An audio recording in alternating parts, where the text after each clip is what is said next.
आप कुछ एडअप करना चाह रहे थे कि जो जिस तरह की फील्डिंग आज पाकिस्तान ने की है, it was quite impressive because generally Pakistan cricket team जो है वो सदियों से आप देख लें तो ज्यादा अच्छी फील्डिंग करती नहीं है, शौक नहीं है, मगर आज जो है ना वो लग रहा था कि फील्ड में जान मारते हुए दिख रहे हैं लड़के।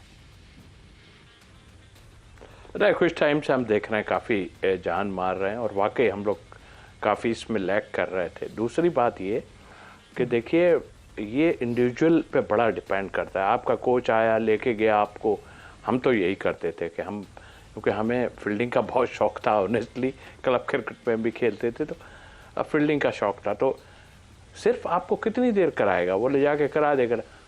अगर कोई स्लिप का कैच करने वाला है या पीछे लॉन्ग ऑन लॉन्ग ऑफ यानी हाई कैचेस करने वाले, वो खुद जाके, हमारे टाइम में खुद जाके करते थे, हमें ज़रूरत होती थी हम खुद जाके जो है वो 20 कैच फेंक दो, 30 कैच फेंक दो, ये तो अभी शायद। और फिर जहाँ तक आपने कहा कि बहुत ज़रूरी है, तो आपने देख लिया वो जो कैच छूटा है फ़हीम का, तो ख़त्म हो गया। तो यही एक चीज़ है जो हमें नज़र आती है कि अगर आप इसमें मेहनत नहीं करेंगे, और ये अपनी मेहनत से ज़्यादा होता है, वरना फिर यही होगा कि आप इस शॉर्ट फॉर्मेट में 1-2 कैच आपके गिरे, बस ख़त्म हो गया उसका खेल। तो आई थिंक मेरा कैच भी गिरते हैं, ऐसा नहीं है, बट पाकिस्तान ने बहुत इम्प्रूव किया है। और ख़ास तौर पे जो बाबर ने जो कैच किया है, हाजिर दिमागी देखिए कि 7 फील्डर भागता चला गया है, यही होता है। एंड देन मतलब शाहीन, और जब उसने किया, ये टाइम आता है, प्रैक्टिस भी इसकी होती है, ऐसा नहीं है, लेकिन इस एक्स्ट्रा ऑर्डिनरी मैं समझता हूँ।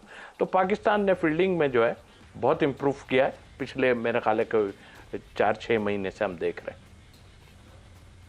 बिल्कुल, वो पेयर अप कॉमराडरी की जो आप बात कर रहे हैं, उसके लिए अंडरस्टैंडिंग टीम की होना बहुत जरूरी है, और वो अंडरस्टैंडिंग आज हमें फील्ड में दिख रही थी। दो के ठीक है लैप्सेस हुए, और लैप्सेस जो हुए लाला, बैटिंग के लैप्सेस की जो मैं आपसे अगर पूछना चाहूं कि अब क्या क्या किस किस चीज पे, एक तो या तो आप ये डिसाइड कर लें कि बाबर आजम एंकर बन के खड़े रहेंगे और उनके इर्द गिर्द सब तेज खेलेंगे, या तो आप ये डिसाइड कर लें कि वो पता नहीं स्क्वाड में है तो क्या बेंच पे बिठा सकेंगे। बिकॉज सलमान अली आगा ने प्री मैच प्रेस कॉन्फ्रेंस में कहा था कि अगर टीम की रिक्वायरमेंट है तो क्या फखर जमान या क्या बाबर आजम, सीनियर प्लेयर्स बिल्कुल हैं, इनकी बहुत सारी सर्विसेज हैं पाकिस्तान के लिए, मगर अगर टीम की रिक्वायरमेंट होगी तो इनको बेंच पे भी बिठाया जा सकता है।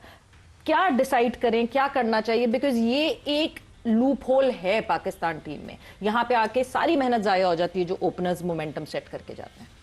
अच्छा जी सवेरा जी, बात यह है कि आपको ये सारी चेंजेस जो है वर्ल्ड कप के बीच में नज़र आ रही है। उससे पहले कि आपने 33, 34, 35 T20 मैचेस नहीं खेले वर्ल्ड कप से पहले, बिल्कुल, मतलब आपने होमवर्क किया ही नहीं, और आप वर्ल्ड कप के बीच में अब आप ये समझ रहे हैं कि ये बैठ सकता है या ये खेल सकता है, ये प्लान होना चाहिए। नहीं, सारी टीमें होमवर्क करके जाती हैं। 22-25 तक तो बाबर थे ही नहीं ना। टीम को, सारी टीमों के पास 2 प्लान लाजमी होते हैं कि एक होता है कि पिचेस को देखते हुए ये टीम खेलेगी, अगर रिक्वायरमेंट हुई कि पिच के अंदर थोड़ा टर्न हुआ, ग्रिप ले रहा है, तो स्पिनर बढ़ा दिए जाते हैं, और according to that situation, that condition, अब बॉलर उस पे फिर कोचेस के साथ मिलकर होमवर्क किया जाता है। हमारा प्रॉब्लम ही यही शुरू से रहा है कि हमें पता ही नहीं होता आखिर तक कि किसने ओपन करना है, कौन नहीं करेगा, कौन किधर खेलेगा। प्रॉब्लम यह है कि हमने गोरे को भी लेके आए, तो गोरा तो एटलीस्ट पाकिस्तानी ना बने ना, गोरे को तो चाहिए कोच को कि पूरा होमवर्क करके जाए ना वर्ल्ड कप में, किसने बैठना है, किसने नहीं बैठना, कौन खेलेगा, सिचुएशन के हिसाब से ये सारा होमवर्क करके जाया जाता है। और अगर आपने कोई डिसीजन लेने भी हैं तो मीडिया में मैं नहीं समझता कि प्रेस कॉन्फ्रेंस में आप अनाउंस करें। प्रेस कॉन्फ्रेंस में आप ये बात कर सकते हैं, हम सिचुएशन कंडीशन के हिसाब से किसी को भी खिला सकते हैं। हमारे 15 के 15 या 16 के 16 लड़के इस काबिल है कि वो अपने 11 के लड़कों में अपनी जगह बना सकते हैं। ये नाम लेके मेरा नहीं ख्याल के बाबर को या उसको बिठा सकते हैं, किसी और को खिला सकते हैं, मेरा ये ख्याल है, मैं गलत भी हो सकता हूँ, लेकिन मेरे ख्याल में होमवर्क जो है वो लैग कर रहे हैं, हमने होमवर्क नहीं किया। इतने सारे मैचेस गुजरने के बाद भी अगर तौसीफ साहब ये हम कहें कि होमवर्क ही नहीं हुआ हुआ, क्योंकि ऑब्वियसली हमें बिट्स एंड पीसेस में कभी कहीं कोई पजल का पीस जुड़ता हुआ दिख रहा है, तो कभी कहीं कोई पजल का पीस जुड़ता हुआ दिख रहा है, तो फिर इतने टाइम हमने किया क्या? देखिए एब्सोल्युटली राइट, शाहिद ने जितनी बातें की है, बात ये नहीं है हमारे, अगर आप कोच की आप बात करें, गोरे की बात कर रहे हैं, देखिए हमारा माहौल कुछ इस तरह का है कि गोरा आता है ना, तो उसके बाद वो देखता है कि मुझे किस किस को अपने साथ पहले पकड़ना है, उसमें एक सिलेक्शन कमेटी में एक होता है, उसको देखता है, फिर कप्तान को देखता है, यानी टीम में जो पावरफुल लोग हैं उनको देखता है, और उसके बाद जो है वो कहता है ये हमारा बना हुआ है, हमारे यहाँ बना हुआ है ये सिलसिला। हालांकि गोरा इन चीज़ों को मानता नहीं है, बहुत सी चीज़ों में मैंने देखा है गोरा नहीं मानता समटाइम, एक उस पर चलता है। बट आई थिंक ये कह देना कि मतलब झिझक किस चीज़ की है कि अगर मैंने इस दिया तो फिर क्या होगा, ये हो जाएगा, वो हो जाएगा। ओ भाई, ऐसे नहीं क्रिकेट चलती। हमें बाहर से ज़्यादा इंस्ट्रक्शन आना शुरू हो गई हैं कि भाई क्यों नहीं बिठा सकते आप किसी को, यार हमने देखा है, और टीम के लिए जो अच्छा होगा वही है। अब हम बात करने लगते हैं कि इसको यहाँ ले जाओ, आप एडजस्ट नहीं करो, एडजस्ट करने का फायदा नहीं है। एडजस्ट करोगे आप तो ये हाल आपका होगा। आप फॉर्मेट को देखो और जैसे पिच को देखो, जो जैसा कि शाहिद ने बोला, आप इन चीज़ों को देखो और उसके बाद जो है आप सारा डिसीजन ले लो। ये आप करोगे तो ये कमज़ोरी है, इसमें सबकी कमज़ोरी है। और फिर बिल्कुल ठीक, हम इतने 25-30 मैच खेलने के बाद अब हमें ख्याल आ रहा है कि हमें क्या करना चाहिए, क्या नहीं करना चाहिए। तो मेरा ख्याल है आप डिसीजन आपने ले लिया, सलमान अली आगा, कि आप 3 नंबर पे जाते हैं, आपने अच्छा डिसीजन ले लिया, आप कर रहे थे रन। तो इसी तरह और चीज़ों को भी देख लो भाई। मैं आपको बताऊं, किसी को कोई नहीं, आप सिंपल इज दैट। मैं ये नहीं कहता कि नहीं, जब इस फॉर्मेट में 9-10 के एवरेज पे चला जाए तो आपकी तो बैटिंग लाइन आप देख लें कहाँ तक जा रही है। शाहीन तक मारता है छक्के। एक चांस आपने लेना है, और एक चांस ये लेना है कि यार 10 के एवरेज में हम किस तरह, और आपके वो लोग जो सेट हो गए, भाई इतना बेकार का शॉट मार के आप निकल जाते हो बाहर, तो टीम को तो आप खराब करके जाते हो। तो लेके जाओ आगे, आपके जब छक्के लगते हैं तो फिर लगेंगे। आप एक प्लेयर शाहीन है मारता है, और भी फहीम है मारता है, 3-4 प्लेयर हमारे ऐसे हैं जो नीचे छक्के मारते हैं। एक पे चांस ले लीजिए आप पक्का सा, और भाई ये सोच के कि अगर ये आउट भी हो जाए तो कोई नहीं, वो रन्स कर देते हैं। हमारे यहाँ टेल बड़ी रन्स करती है, मगर आप उनको अंडर प्रेशर करेंगे या टाइम पे नहीं भेजेंगे। फ़हीम की मिसाल आपके सामने, फ़हीम को कहाँ भेजा है आपने, देख तो नहीं कहाँ पर भेजा है आपने। बहरहाल अच्छा ही हो गया, लेकिन आपकी टीम में ऐसे लोग हैं जो लंबी हिटिंग कर सकते हैं, टाइम आने पे 10 का 9 का एवरेज को चेस करते हैं, तो ये आपको करना पड़ेगा। शायद एक अजीब सी, मैं इसको क्वालिटी कहूँ या क्या कहूँ, बिकॉज रेगुलरली जो ये लड़के हमारी टीम से रेगुलर खेल रहे हैं, जो अभी नए आए हैं उनकी तो मैं बात नहीं करी, मगर वो कहते हैं ना कि जिस माहौल में आप होते हैं आप वैसे ही करने लगते हैं, सेट हो जाते हैं। सेट होने के बाद हम हमेशा से सुनते आए हैं कि बैटर को फुटबॉल दिखने लगती है बॉल, मगर हम इतना लाउजी शॉट मार के आउट हो जाते हैं। मतलब कोई ऐसा नहीं होता कि बॉल बहुत कमाल हुई, कोई जबरदस्त बॉलिंग हो रही थी जिसकी वजह से आउट हो गए, नहीं, हम इतना कोई लाउजी शॉट मार के आउट होते हैं जिसपे ऐसा लगता है कि पता नहीं ब्रेन फेड हो गया। सवेरा जितने भी प्लेयर हैं, जैसे साइम मुझे शुरू से ही पसंद है, ठीक है ना।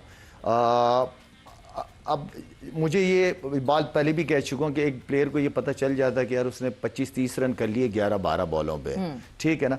उस इनिंग को, जिस तरह तौसीफ भाई ने भी थोड़ी देर पहले बात की थी कि इनिंग को लंबा कैसे करना है जी। मैं 25-30 पे मुझे कंफर्म नहीं है कि मैं रोज रोज पहुंचूंगा, ठीक है, लेकिन मुझे एक चीज पता है कि मैं इस वक्त 25 पे पहुंच गया हूँ।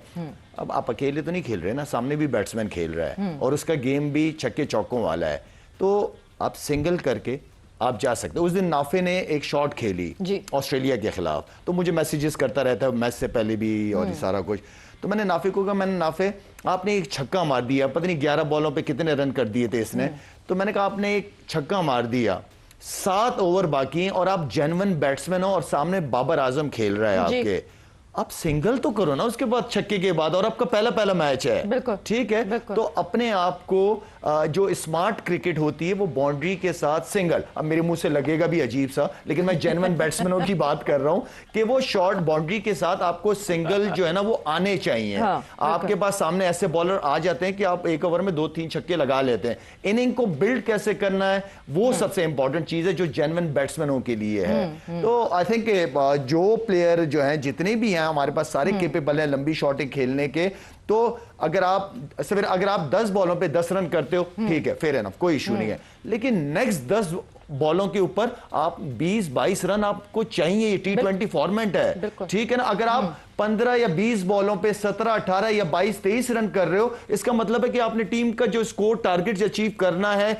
या एक स्कोर बोर्ड पे कुछ रन लगाने हैं, वो आप अंडर प्रेशर कर रहे हो आने वाले बैट्समैनों के लिए। तो आप बॉलिंग खेलें, लेकिन उसको फिर कन्वर्ट करें, उसको डबल करें, ट्रिपल करें उसको। मैच अवेयरनेस, गेम अवेयरनेस की हम बात करते हैं। जो आप ये बात कर रहे हैं, सलमान अली आगा जिस तरह आउट हुए, ओवर में आर्यन दत्त बॉलिंग कर रहे थे और 15 रन्स आ गए थे। उसके बाद क्या जरूरत थी कि आप फिर कोई ग्लोरी शॉट मारने की कोशिश करें, फिर कोई शॉट जो है वो उड़ाने की कोशिश करें?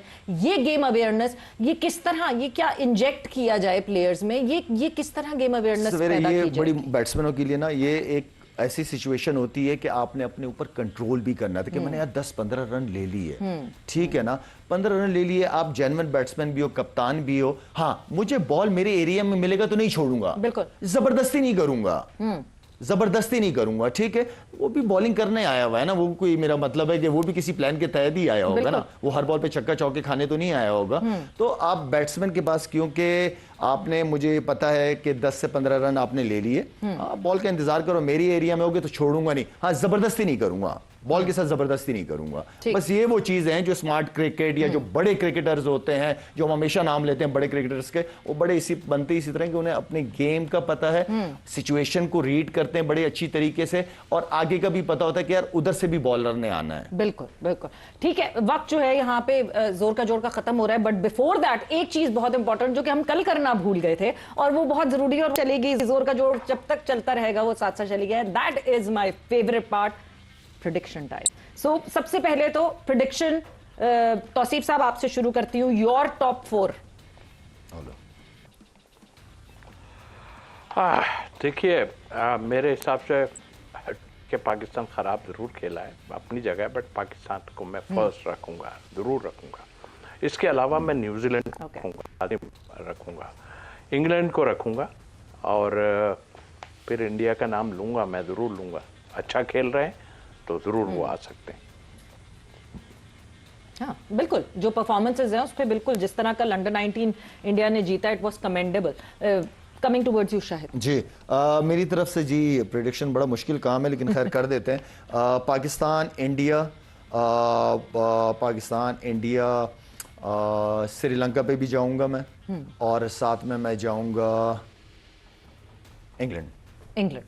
ठीक है जी, ये दोनों के टॉप 4 हैं। एंड आज का, क्योंकि पाकिस्तान का मैच तो ऑब्वियसली दोनों ने पाकिस्तान चुनना था, एंड पाकिस्तान की जीत हुई। अगले 2 matches, West Indies Scotland, and then India and USA, your teams.